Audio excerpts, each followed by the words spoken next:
ला अस्अलुकुम अलैहि अजरा, ए महबूब गरचे आपकी जिंदगी का गोशा गोशा गवाह है, लेकिन फरमा दीजिए मैं तुमसे तबलीग दीन का कोई सिला और कोई अजर नहीं मांगता, इल्लल मवद्दत फिल कुर्बा।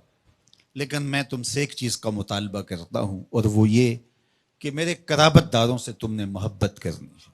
अब सवाल ये है कि जब तबलीग दीन का कोई सिला नहीं मांगा तो कराबतदारों से मोहब्बत भी तलब ना की जाती। तो इसका जवाब किसी ने क्या खूबसूरत दिया। उसने कहा कि जो अहले बैत से मोहब्बत तलब की गई है, ये नबी की, ये अहले बैत नबूवत की जरूरत नहीं थी, ये भी उम्मत की जरूरत थी। इसलिए कि अगर वो अहले बैत से मोहब्बत कर लेते हैं तो उनके दीन की हिफाजत होती है। और इरशाद फरमाया, अहिब्बुल्लाह लिमा यग़ज़ु मिन निअमिही, अल्लाह से मोहब्बत करो इसलिए कि वो तुम्हें तरह तरह की नेमतें अता करता है, उसका हक है तुम उससे प्यार करो। फिर फरमाया व अहिब्बूनी बेहुब्बिल्लाह, और मेरे से प्यार करो मैं तुम्हारे रब का भी महबूब हूं। और तीसरी बात फरमाई व अहिब्बू अहला बैती लिहुब्बी, और मेरे अहले बैत से मेरी वजह से प्यार करो कि वो मेरे अहले बैत है, मेरी इतरत है, उनसे प्यार करो। फरमाया मैं तुम्हारे अंदर दो भारी चीजें छोड़ के जा रहा हूं। इस उम्मत को लावारस छोड़कर नहीं गए हुजूर, दो भारी चीजें छोड़ के जा रहा हूं। अव्वलुहुमा, उनमें से पहली चीज किताबुल्लाह, अल्लाह की किताब, फीहिल हुदा वन्नूर फखुजू बिकिताबिल्लाह वस्तमसिकू बिही। फरमाया अल्लाह की किताब है जिसमें हिदायत है, जिसमें रोशनी है, जिसमें उजाले है। तुम्हारी जिंदगी को उजाल देगी ये किताब, इसको मजबूती से पकड़ लो, छोड़ना नहीं। उभारा, इस पे तरगीब दी। फिर फरमाया वह अहलो बैती, और मेरे अहले बैत। और 3 मरतबा फरमाया उज़क्किरुकुमुल्लाह फी अहले बैती, उज़क्किरुकुमुल्लाह फी अहले बैती, उज़क्किरुकुमुल्लाह फी अहले बैती। सही मुस्लिम की रिवायत है, मैं अपने अहले बैत के हवाले से तुम्हें अल्लाह से डराता हूं, मेरे अहले बैत के मामले में कोताही का इर्तिकाब न करना।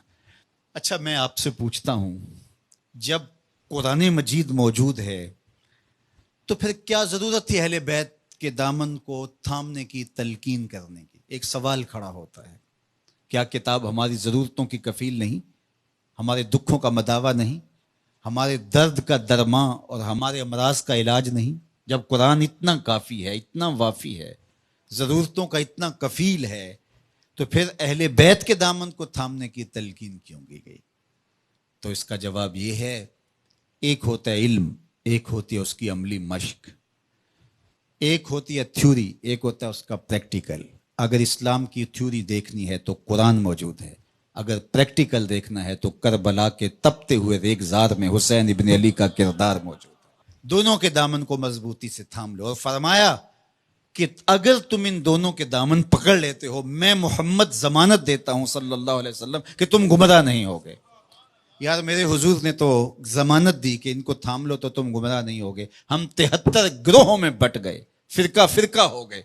मेरे हुजूर ने तो जमानत दी थी कि तुम थाम लोगे तो गुमराह नहीं होगे। हम गुमराह कैसे हो गए?